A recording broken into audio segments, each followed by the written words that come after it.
No, but he was a wine bibber, which in order to be a wine bibber, what kind of plant do you have to have? Grapes. What was the first name of the United States when the Vikings first came here? They called it Newfoundland? Wait, no, that's where the Vikings landed. That's where they landed. They called it Vinland. This is mainstream. I mean, we don't have to make this stuff up. See, the thing is, so awesome. I grew up in Los Angeles. Yeah. You grew up in Los Angeles, Yeah. Brill. Yeah. You and I both know exactly where the Mayans went after they infamously disappeared. They made it onto the T-shirts of those Mayan gods. Those Mayan gods holding the fallen women that you would get down in Venice. If you're going to make fine twined linen, you better have flax. There are actually 3 different kinds of grapes that are indigenous to North America. The barley's not ripe that specific year, then he's to add one lunar cycle, one 28-day cycle to that year, and it brings him back into alignment with the solar calendar. It's absolutely ingenious, but you got to have barley to do it because you can't do it with any other plant. Would you ever just call up the Scripture Central hotline and just wait for it to ring? You know what I'm saying? Be like, yeah. Where's your fine twine linen? Why is barley indigenous? Because it has actually to do with the calendar system. Yeah. And then they would take that and they would put it in a bong. Okay. Really? And then they would snort it. Okay. And This gets better and better. Yeah. I mean, we're talking about a party here, right? Okay. Yeah, for real.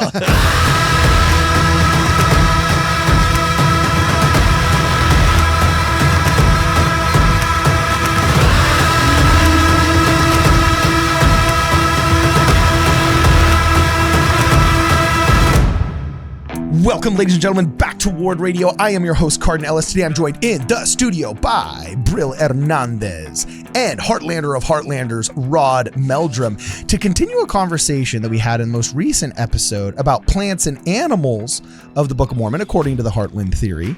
But we never got to the plants. We only talked about the animals. So we're going to fix our error. We will repent, shall we say, and now talk about the plants of the Book of Mormon according to the Heartland model of Rod Meldrum, Patriot-in-Chief of the Hill Cumorah Truther movement of the Church of Jesus Christ of Latter-day Saints. Rod Meldrum, go. I mean, what can you even say after that? I mean, it's like you can't get any better. Okay, so. So plants and animals in the Book of Mormon. We talked about the animals, of course, and talked about how, some animals exist here in North America and are indigenous to this place, and then some of them are not, and several of the things that are the plants or the animals that are mentioned in the Book of Mormon are not indigenous and are not known to have existed in the Book of Mormon timeframes in Central America. Okay, yeah. But it's a similar kind of thing with the plants. Okay, so. This is going to be kind of interesting because there are plants involved in the laws of Moses too. So you have basically grapes and barley, and how were those actually used? Well, in the Book of Mormon we have this guy named King Noah. Booze. And what did he have? He was a what bibber? He was a wine bibber. Right, and but wine not is made a out malt of what? liquor. Not a malt liquor. No bibber. No, that would be barley. There. Oh, okay. Whoops. Yeah, I don't know about booze. Barley and pops. Okay, so anyway, so a barley pop. He, but he was a wine bibber. Which, in order to be a wine bibber, what kind of plant do you have to have? Grapes. You got to have grapes, right? Yeah. Well, how many grapes are indigenous to Mesoamerica? I don't know. Is it? You tell me, bro. It's none. There's no grapes in Mesoamerica. Okay. Stop it. There's got to be some grapes. Now, I have to be a little bit careful here because they did have a particular kind of very hard, very bitter, small little grape that existed. They found that the Mesoamerica guy said, well, there is a grape that's down here, and this is what it is. I can't remember what they call it. It was like a field grape or something. Anyway, I can't. Yeah. But bottom line is, but there's no evidence that the Mayans were ever using these grapes for anything at all. In fact, they had what they called pulque, which is kind of like a huge agave plant that's like on steroids. Okay, it's like this massive like an aloe vera plant. Okay, and they would take that and they would cut it up and they would have this kind of like this like an ooze. It's kind of a clearish material that they get out of the plant. Yeah. And then they would take that and they would put it like in a bong. Okay. Really? And then they would snort it. Okay. And Well, this gets better and better. yeah. I mean, we're talking about a party here, right? Okay. Yeah, for real. So they take this pulque, it's called, and they would kind of have, kind of give them a rush. Apparently, I don't know if it's some kind of a high or whatever. Anyway, but the thing is no matter how you slice that, that's not wine, right? That's something else. Okay, fair enough. But in North America, on the other hand, well, but also couldn't that be wine? Because if you're seeing a vision through the power of God of Noah getting drunk off of this liquid coming out of, agave plant. The leather pouch. Who cares if it's out of agave or grapes? Isn't that kind of like tomato? It's a technicality. Would you base an entire geographical model on it? Especially knowing you lose your temple recommend. It's, just kidding. I'm just kidding. Keep going. You'd have to have Trump syndrome and so forth. I mean, in order to do that kind of thing. Right. Okay. No, but the situation is that what was the first name of the United States when the Vikings first came here? They called it Newfoundland. Wait, no, that's where the Vikings landed. That's where they landed. They called it Vinland. Oh, Vinland, really? Which is Vineland, and which is a direct understanding, basically, of the vines, which are grapes. There are actually 3 different kinds of grapes that are indigenous to North America.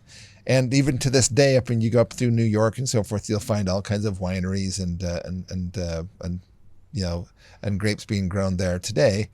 In other words, grapes are indigenous to North America, not indigenous to Central America, and so we have and Vinland was actually the name of the country to begin with because of the amount of grapes that there were.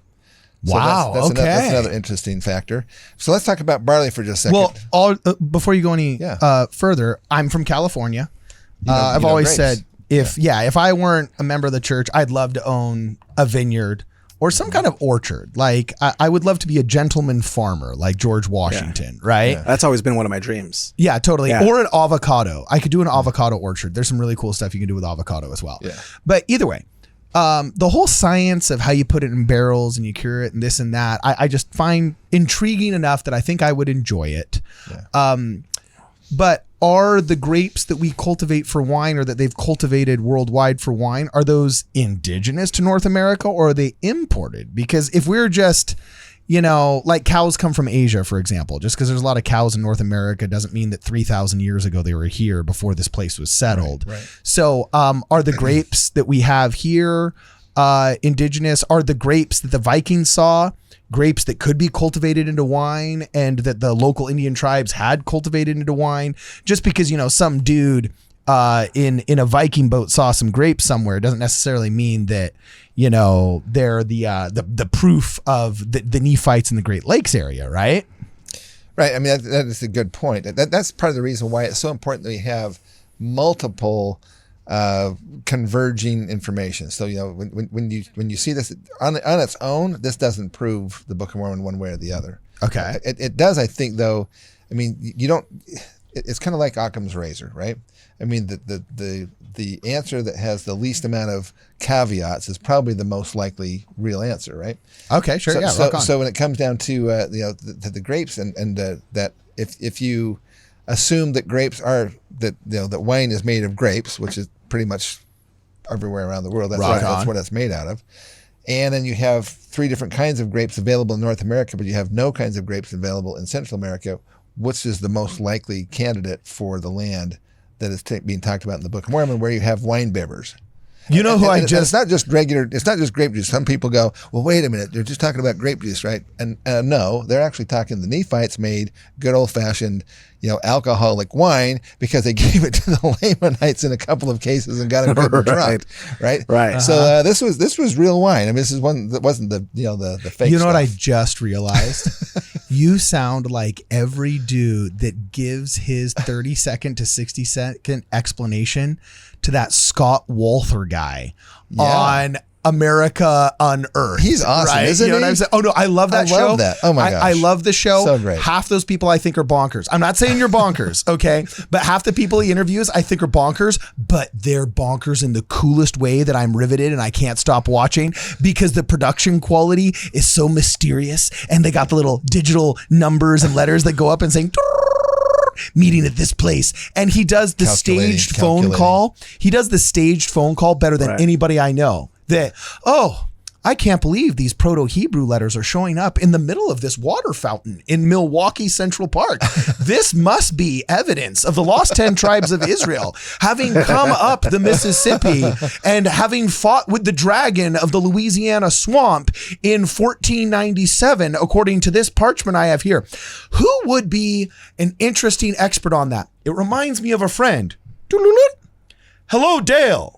Yes, I have. You know what I'm saying? Like, he's like, he acts out the completely staged phone call better than anybody I know. And your elevator pitch is pretty good. I think you could. I think the producers of America on Earth are absolutely missing the boat when they don't have you on. So anyway, keep going. Yeah, sometime we're going to have to actually talk about that, because we actually did have a kind of an interesting, fun thing where we did.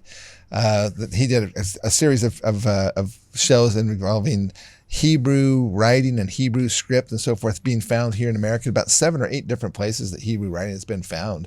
And he goes to these rabbis and he goes to these other experts and so forth. He's hitting all around Book of Mormon stuff, but he won't talk to any members of the church. Really? He's like, he's got an anti-Mormon producer, man. Yeah. No, I'm just kidding. Okay, so let's go back to the barley. So why is barley indigenous? Because it has actually to do with the calendar system. Okay. How does barley have to do with a calendar system? Well, isn't one of the biggest criticisms by anti-Mormon critics of the Book of Mormon that barley is mentioned, though they say that there was no example of barley in the Americas? Yeah, exactly. Is this another thing where they just didn't look hard enough? It's a legit question. You know, it really is. I mean, it's where's the barley? I mean, what? Yeah, because barley is not indigenous to Central America again. In fact, the reason why grapes are not indigenous to Central America is because it's the wrong climate. Grapes need to have chill, right? Chill. They need to have that winter time where all the energy goes back into the roots, and then in the spring it comes back up. But when it never gets Is that cold, why they grow in all of those medical marijuana fields in Humboldt-Cowling? They just need more chill. That's why they grow them together, so they can chill together. Yeah, they just chill together. Anyway, so the barley is interesting because it's an integral part of their calendar system. And how does that work? So according to BYU, Stutz of the BYU Department of Biology tells us that 3 types of wild barley have long been known to be native to the Americas. Just a simple Google search popped that up. Yeah. Oh, okay. Interesting. But if you take a look at what part of the Americas it is, it's all in North America. Yeah, there's no barley in Central America. Hardcore, South bro. America. Okay, but why is this important again? So because what the situation was is the Hebrew calendar system is based on lunar cycles, right? Which is another interesting thing, because the calendars of the Maya civilization are not based on the moon; it's based on the sun. But yet, the God of Abraham, Isaac, and Jacob basically set it up as a lunar calendar system. But the Mayans have a short count, a long count. It's all based on the sun. It's not based on the moon. One of the things I talked about with Jerry Grover is really interesting is how he said we actually have a tripartite calendar system that is both lunar, solar, and weekly. I can't remember, but the Gregorian calendar is not strictly solar. Right. And then he brought up the chronology of the Book of Mormon, how they actually switched from a lunar calendar that marked the time that Lehi had left Jerusalem to a solar calendar that marked when Jesus Christ came, and that explained why there was such a shortness of time between the 400-year prophecy of like Samuel the Lamanite and the 400-year prophecy of Lehi that all happened at like 385 instead of 400 years or whatever. And that was super intriguing. In fact, he's written an entire book on the chronology and the calendars of the Book of Mormon. You mentioned that I know the Mayan calendar had the infamous 3 wheels, right? And you say that was a solar calendar, not a lunar calendar, right?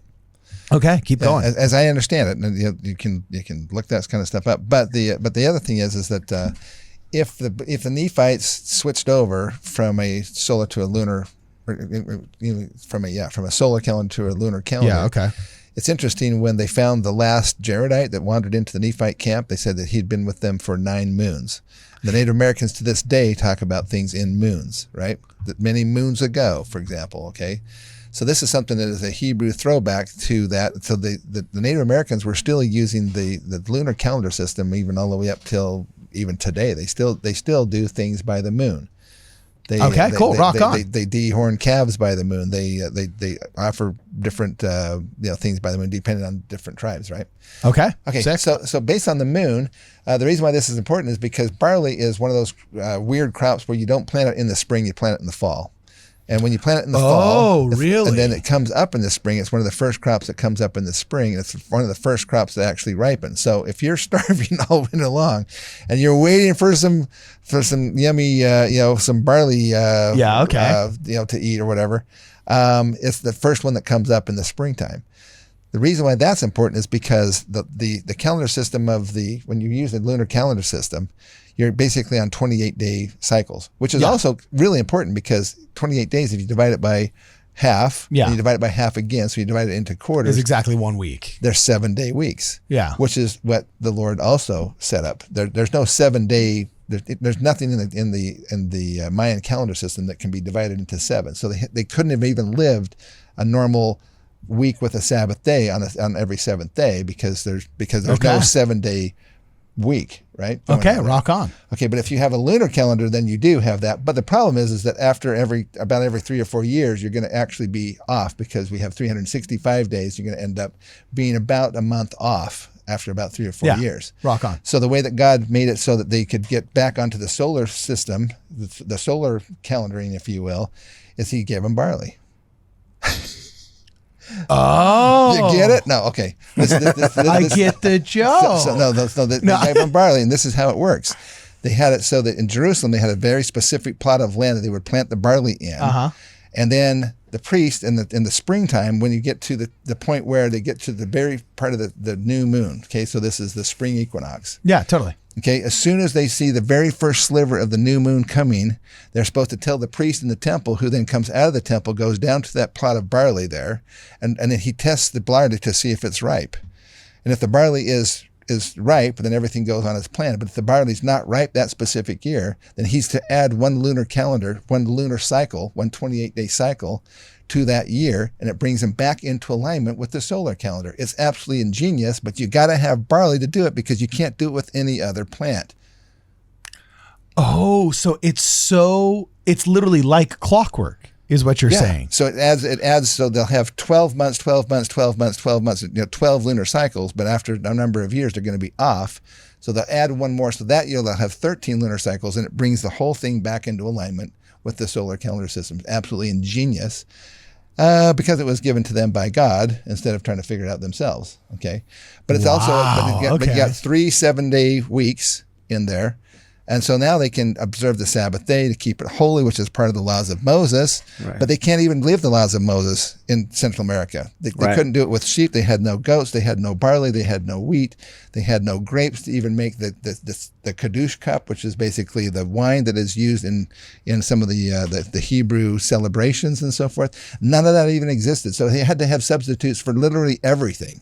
And not only that, but all of the civilizations in the area didn't have any ties to any Hebrew traditions or dress or any of that. So that's another, in my opinion, that's another reason. Yes, again, it's Occam's razor. It's so simple. Okay, so bottom line is that the plants and the animals in the Book of Mormon are, corn is indigenous to both, and that's really a fascinating thing too, because corn is a wild plant. It's a wild plant that just should not exist. Right, but yet it's there. Right? But it does, yeah. And so it shows up in Central America, and probably was originally kind of hybridized. Well, not hybridized, but basically it was expanded in the Mayan culture. And there may have been some amount of trade between the Mayans possibly and the Hopo, and we know that happened later on. And that's the last thing I want to mention about this, and that is that people go, well, wait a minute, so how do you explain Quetzalcoatl, the feathered serpent? Christ coming to them. Yeah. We go, Christ came to them. That's not a problem. Why is that a problem? Because he came to the Nephites. He said to the Nephites, hey, I just came from Jerusalem. Now I'm here with you. And the Father has commanded me to go to other sheep. Okay, fair enough. Do you suppose that he went to other sheep? I mean, did he follow the instructions? If we're making the claim, I think so. If we're making the claim that we are the other sheep that are mentioned in the Bible, then there's somebody other has sheep to be making the claim that they are the other sheep that is mentioned in the Book of Mormon. That makes sense. But not only that, we can't get into it right now, but Yeah. there's documented history with the Native Americans here in the United States that they were enslaved by the Mayans Yeah. for a long Really? period of time. Oh my gosh. Okay. So you have all of these, the Mayans that left their lands, migrated to the north, enslaved the Native Americans of this area for 300 plus years, intermarried with them. And then when they finally got turned over because there was an uprising and they took over their lands again, then the Mayans fled back to their lands. And that's how we have Nephites that are intermarried with the Mayans down. Well, I've seen people in analyze, I think it's like linguistic arguments that some of those large pyramidic mound building cultures north of the panhandle of Florida, they think they're like, where did the Mayan go? And a lot of people have actually made an argument that there was a migration up around the Gulf Coast until they finally settled near the Panhandle, because of the way those mounds are different than the ones that are in the Great Plains. And some of the etymological roots of the languages spoken there seem to have been influenced by late Mayan and so on and so forth. So that is true, and we can actually hook you up with people that can talk to you more about. Oh yeah, about that. rock on. That's called the Mississippian culture in the heartland. So you have the Adena culture was first. That's the Jaredites. The Hopewell culture is second. That's the Nephites. The next culture after that didn't happen for about 400 years after the Hopewell culture ended at 400 AD. Between 400 and 500 AD. This is mainstream. I mean, we don't have to make this stuff see, the up. thing This is, so awesome. I grew up in Los Angeles. You grew up in Los Angeles, Brill. Yeah. You and I both know exactly where the Mayans went after they infamously disappeared. They made it onto the T-shirts of those Mayan gods, holding the fallen women that you would get down in Venice. Like, I know exactly where the Mayans ended up, bro. You know what I'm saying? I remember skating up and down Venice when I was a kid. Yeah, dude. It's just nothing but your Mexican buddies would have like this like bodice. By the way, they were always worried about what the girls would wear. Never mind, there was like a Playboy centerfold just dripping with her loincloth being held by this plumage from a Mayan dude. You know, and Aztecs. A lot of that was also Aztecs. Yeah, exactly. Yeah, so it was like, right. whoa, that is awesome. So anyway, keep going. That's pretty much the story. I think there's one other really important one, and that talks about textiles. Oh, hit it. You got 2 more minutes. Hit it. The textiles basically, they talked about, first off, they had lambskin, and not just a few. In fact, there was one point in time when the Gadianton robbers came to battle and they were dressed in nothing but a loincloth, and it says specifically that the loincloth was lambskins. You know? Oh, interesting. Which means that the Gadianton robbers had killed a whole lot of lambs. Where do they suppose they got those lambs from? Probably from the Nephites who were raising the lambs and the sheep specifically for sacrifice in the law of Moses. So by killing their sheep, they were literally denying them the ability to offer sacrifices under the law of Moses. So not only was it causing them to not be able to live their religion, it was directly mocking it. And then they put them on their loins, right? So I mean that's another sacrilege, basically, right? Okay, sure. And anyway, so you have these lambs, and also in the Book of Mormon it talks about the Lamb of God. And, God and the Lamb are often symbolically related to each other, and so the idea that they're sacrificing some kind of rats or other animals besides a lamb is kind of weird. But go back into the fine twined linen. That's another thing. Been a major problem, because what is linen made out of? What plant is linen made out of? Cotton? Nope. What's it's it? Flax. Flax. Okay. Okay. Flax plants. Okay. So if you're going to make fine twined linen, you better have flax, right? You got to have that. Yeah. Okay. And flax is, again, not available. It's not indigenous to Central America, but there are 3 types of flax plants that are indigenous to North America. The poor Nephites down there in Central America could not have made fine twined linen if they wanted to, because there's no flax plants down there. But North America, there it is, no problem. And we don't have to try to make up all kinds of excuses about not having fine twined linen. In fact, we found that the actual fabric has been found against the breastplates, the copper breastplates that have been found archaeologically.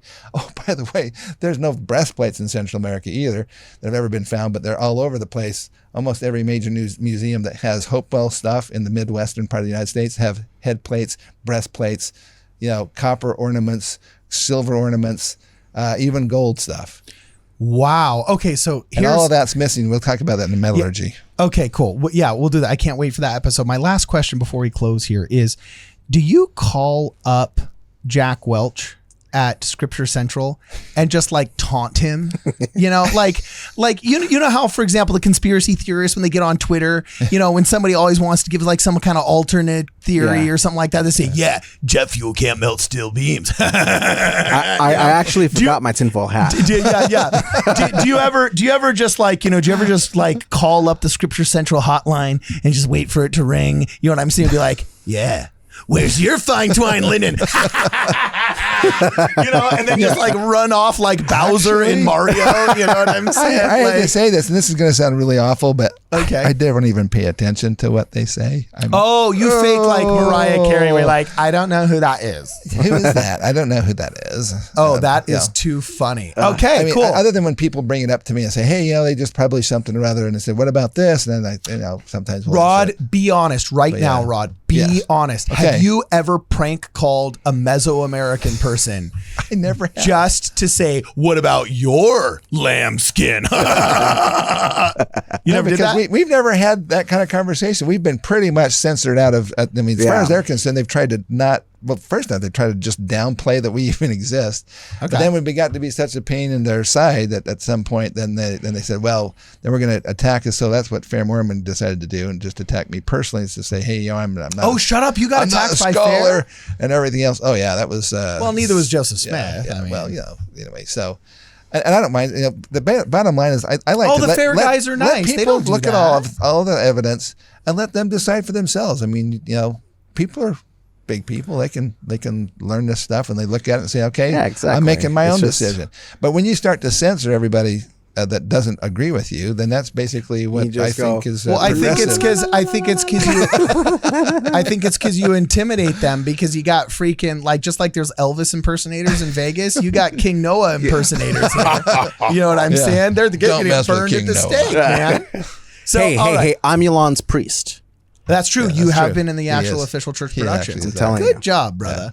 So anyway, I auditioned for the same thing, and they said, we don't need fat Polish guys. You know what I'm saying? So, sorry, I got DQ'd, You didn't hear about the Polish geography of the Book of Mormon? Yeah, the Polish geography of the Book of Mormon. The narrow neck of land. There's got to be a Hill Cumorah over there, too. It's Austria. Hey, there is a Cumorah Academy that you should ask Jonathan Neville about. There you go. Out in that area. It's pretty cool. We'll have to check it out. Anyway, guys, let's keep the conversation going in the comments below. Do you think the fine twine linen was North American flax, or do you think there's some undiscovered plant down in Mesoamerica? Let us know in the comments below. And as always, for this and more, please check us out at WardRadio.com. I ain't trying to bring you down, but for real, you might as well give up now.